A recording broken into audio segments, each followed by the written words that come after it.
En un mundo a la deriva, cuando la búsqueda e intentos humanos no bastan, solo una es la fuente de esperanza que llenará todo su ser. Es Dios, quien con su palabra viva y eficaz le habla hoy. Con ustedes, el pastor Óscar Velázquez.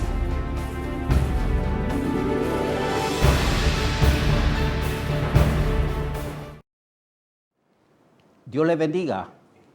Estamos estudiando el capítulo 8 del libro de Romanos, hablando sobre el tema la vida en el Espíritu, porque esa es la forma natural en que nosotros debemos de vivir.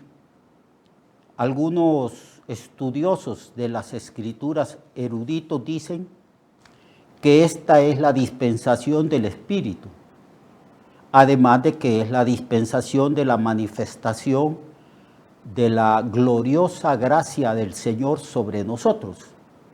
Pero dicen que es la dispensación del Espíritu porque el Espíritu, la tercera persona de la Trinidad, ha venido a este mundo, a la iglesia, a hacer morada con nosotros para guiarnos, para enseñarnos y para que nosotros tengamos todos los recursos de parte de Dios para cumplir su voluntad y su ministerio.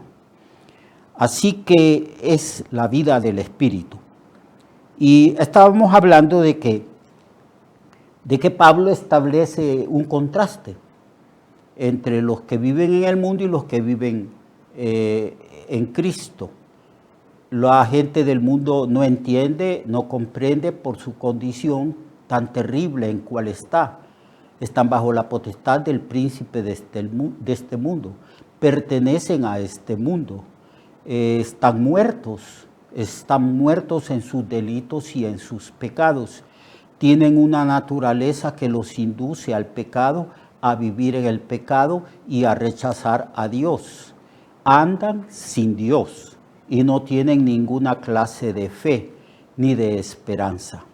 Por eso la Biblia, amados hermanos, declara que aún la fe que nosotros ejercimos para recibir a Cristo como nuestro Señor y Salvador personal y para ser salvo, esa fe no proviene de nosotros, porque la Biblia dice que andábamos sin fe y sin ninguna esperanza y sin Dios y que estábamos muertos, literalmente muertos, en los delitos y en los pecados que habíamos cometido. Entonces la salvación es toda de Dios, es por medio de la fe. La fe es un don que Dios nos otorga, una capacidad que Dios nos da para que podamos creer en Cristo y ser salvos por la fe. De esa manera nadie puede jactarse y decir, es que soy salvo porque yo he tenido fe, es porque yo creí porque tenía fe. Eso no podemos decir eso. Nosotros no teníamos fe, éramos incrédulos. Creímos porque el Espíritu Santo trabajó con nosotros durante mucho tiempo hasta que nos persuadió que Cristo es el Salvador del mundo y hasta que el Espíritu nos otorgó el don de fe para poder creer en Él. En la economía, en el tiempo de la gracia, amados hermanos, no hay lugar para la jactancia, para el orgullo o para la vanagloria. Todo lo que comporta la salvación en Cristo es otorgado por gracia y solamente por gracia. Así como Juan dijo que la ley había venido por Moisés, pero la gracia y la verdad por Jesucristo, de quien nosotros tomamos gracia sobre gracia. La salvación es por fe desde un principio hasta el fin. Eso es lo que Pablo desarrolla en toda esta epístola y anuncia el tema de la salvación por fe desde el principio. No me avergüenzo del Evangelio porque es poder de Dios para salvación. Y en el Evangelio la justicia de Dios se revela por fe y para fe, como está escrito, el justo por la fe vivirá. Pero esa fe proviene de Dios. Esa fe es un don que Dios nos ha dado para que podamos creer. Si Dios no nos otorgara la capacidad de creer, ningún ser humano sobre la faz de la tierra sería salvo. La salvación ha comenzado desde antes de la fundación del mundo, desde la eternidad pasada, y se prolonga a la eternidad futura. Muy bien. Entonces Pablo está estableciendo el contraste entre nosotros, que somos del Espíritu, y la gente que son de la carne. Nosotros tenemos la naturaleza divina, tenemos el Espíritu Santo, somos una nueva creación en Cristo y tenemos todos los recursos necesarios para vivir de acuerdo a la voluntad de Dios, practicar la justicia de Dios, ser obedientes y cumplir el propósito divino. Todo eso nos es otorgado por el Señor en esta dispensación de la gracia, que también es llamada dispensación del Espíritu Santo. Verso 13, porque si vivís conforme a la carne moriréis, mas si por el Espíritu hacéis morir las obras de la carne, viviréis. Porque todos los que son guiados por el Espíritu de Dios son hijos de Dios. Pues no habéis recibido el espíritu de esclavitud para estar otra vez en temor, sino que habéis recibido el espíritu de adopción, por el cual clamamos, Abba, Padre. El mismo Espíritu da testimonio a nuestro espíritu de que somos hijos de Dios.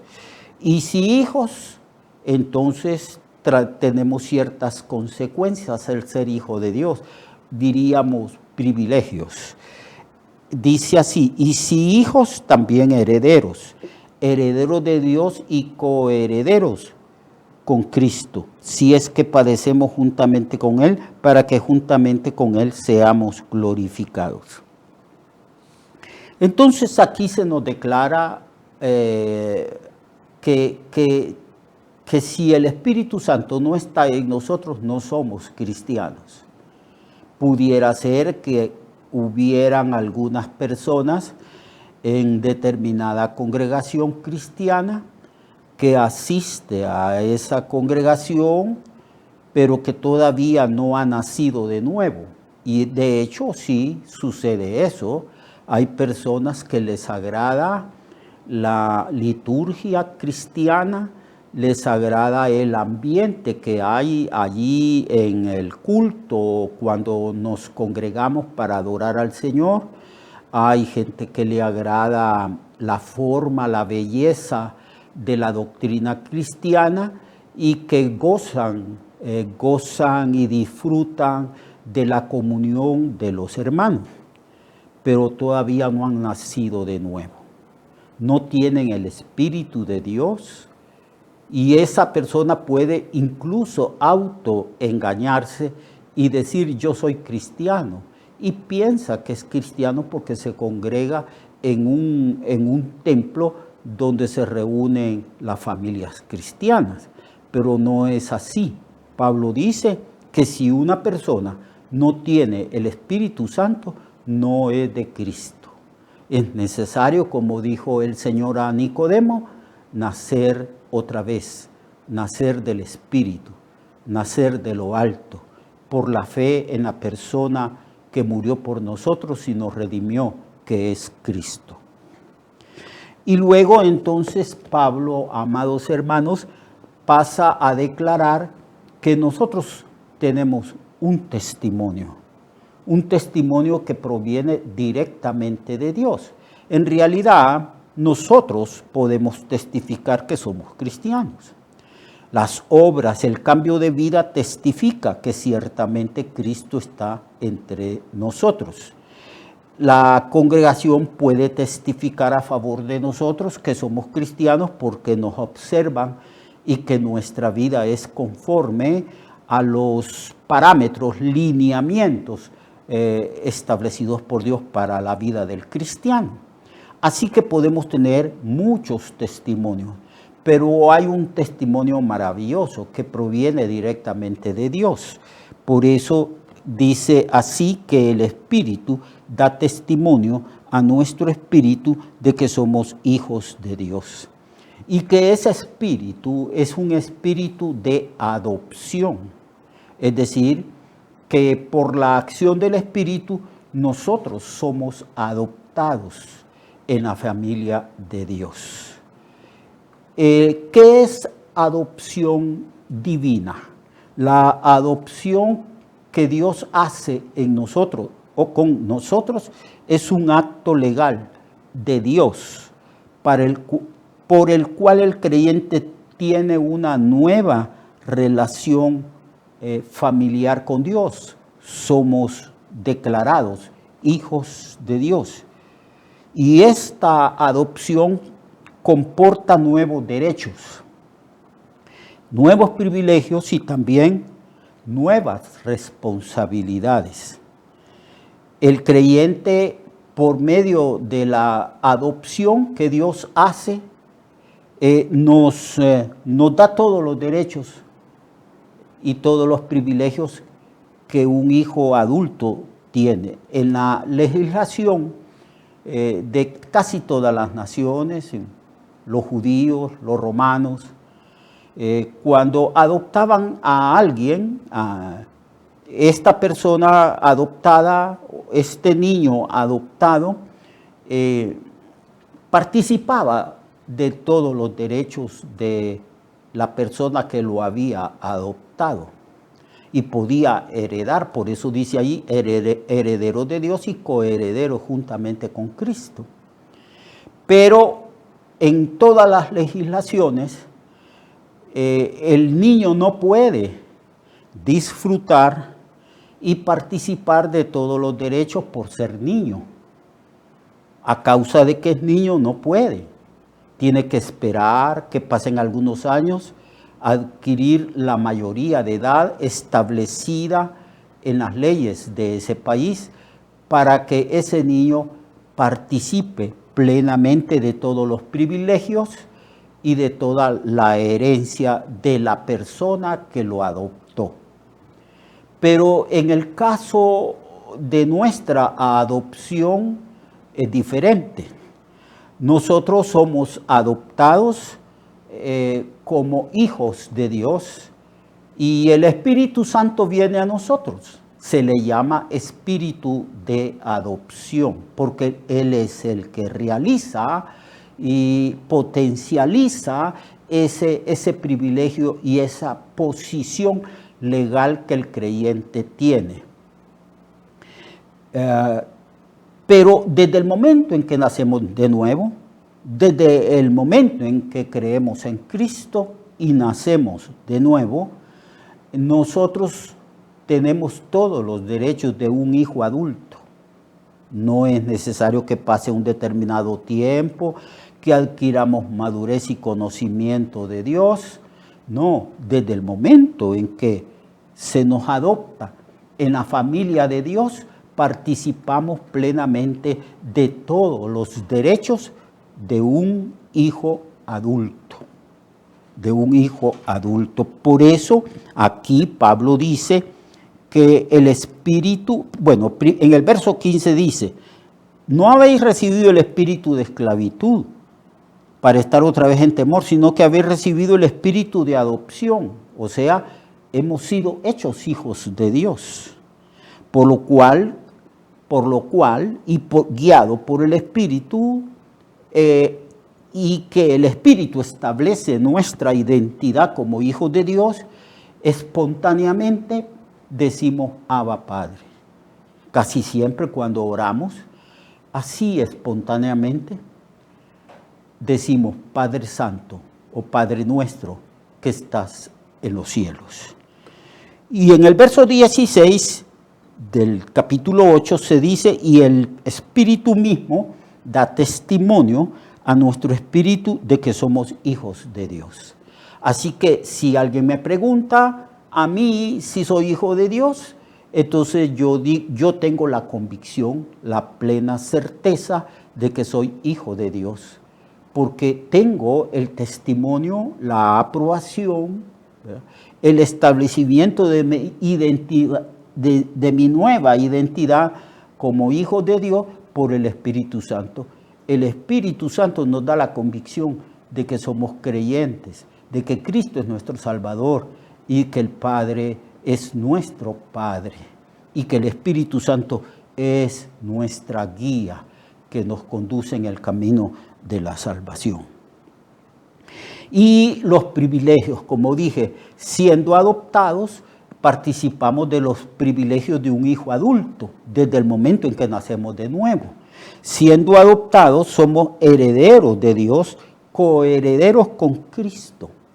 Hay una enorme cantidad, hermanos, de privilegios y de bendiciones y promesas que Dios ha hecho, que Dios nos ha otorgado a nosotros. Y podemos disfrutar a plenitud de todas esas bendiciones. Hay bendiciones para el tiempo presente y bendiciones para el tiempo futuro, para después de la muerte. Y todo eso es nuestra herencia. Beneficios del Evangelio por haber creído en Jesucristo. Y todas esas bendiciones y privilegios, ministerios, experiencias, todo eso que comporta la herencia de un hijo de Dios, lo podemos disfrutar ya ahora. Y de otras bendiciones que vendrán después de que nosotros estemos con el Señor para siempre. Así que por eso dice, somos herederos de Dios, heredamos todo lo que nuestro Padre Dios tiene y somos coherederos con Cristo porque Cristo nos ha hecho sus hermanos. Él siempre tiene la preeminencia porque es Dios quien nos salvó, Él vino a salvarnos. A Él sea la gloria, la honra por los siglos de los siglos, por siempre. Él es preeminente, eso es lo que quiere decir la palabra primogénito. Entonces, si Dios también es heredero, y si somos hijos de Dios, somos herederos de Dios, coherederos con Cristo, si es que padecemos juntamente con Él, para que juntamente con Él seamos glorificados. Aquí parece que es una condicionante, pero más bien es una afirmación. Una de las señales también, uno de los testimonios de que somos hijos de Dios, es que ciertamente este mundo nos va a aborrecer. Es ciertamente que tenemos que pasar por grandes tribulaciones. Es bien cierto que el mundo nos va a rechazar. ¿Por qué? Porque tenemos el Espíritu glorioso, el Espíritu Santo en nosotros. Y el Espíritu da testimonio a nuestro espíritu que ciertamente somos hijos de Dios. Entonces, como hijos de Dios tenemos que padecer, tenemos que sufrir. Cuando hablamos de herencia también debemos de entender que parte de la herencia es el sufrimiento. Pedro dice que es necesario que nosotros sigamos las pisadas de nuestro Señor Jesucristo, las huellas, las marcas de Cristo. Los cristianos han llevado las marcas de Cristo a lo largo de la historia y del desarrollo de la iglesia. La iglesia ha sido perseguida en todos los tiempos, en todos los siglos. Pues tengo por cierto, dice Pablo en el verso 18, que las aflicciones del tiempo presente no son de comparar con la gloria venidera que en nosotros ha de manifestarse. Habla de los sufrimientos. Es parte de la herencia. Si vamos a recibir la herencia gloriosa, inmaculada e inmarcesible reservada en los cielos, tenemos que también recibir la herencia del ejemplo de Cristo que sufrió a causa de que Él estaba de parte de la justicia. Y eso es bien cierto. Si usted agarra un libro de historia de la iglesia, encontrará que en todo tiempo y en muchos lugares de este mundo los cristianos son perseguidos, abusados, son víctimas de injusticia y algunos son metidos a la cárcel y otros matados. Así que Pablo está hablando de estos sufrimientos y mañana vamos a seguir hablando de este capítulo 8 que menciona los sufrimientos de la naturaleza, los sufrimientos de los cristianos y la acción del Espíritu Santo ayudándonos a interceder en medio de estos sufrimientos. Dios le bendiga, amado. Lo espero mañana para que continuemos este estudio de las Escrituras. Amén. Recuerde que su vida puede cambiar y mejorar, porque la palabra de Dios es viva y eficaz, y más cortante que toda espada de dos filos. Hebreos 4:12. Nuestra oración y deseo es que esta palabra predicada lleve mucho fruto. Le esperamos en el próximo programa, a esta misma hora y en esta misma estación. Esta es una producción de Ministerios Reflexionarte, en colaboración con Cirkenu Network. Sus comentarios son bienvenidos. Escríbanos al correo reflexionartehn@gmail.com o al 504-9802-6186. 504-9802-6186.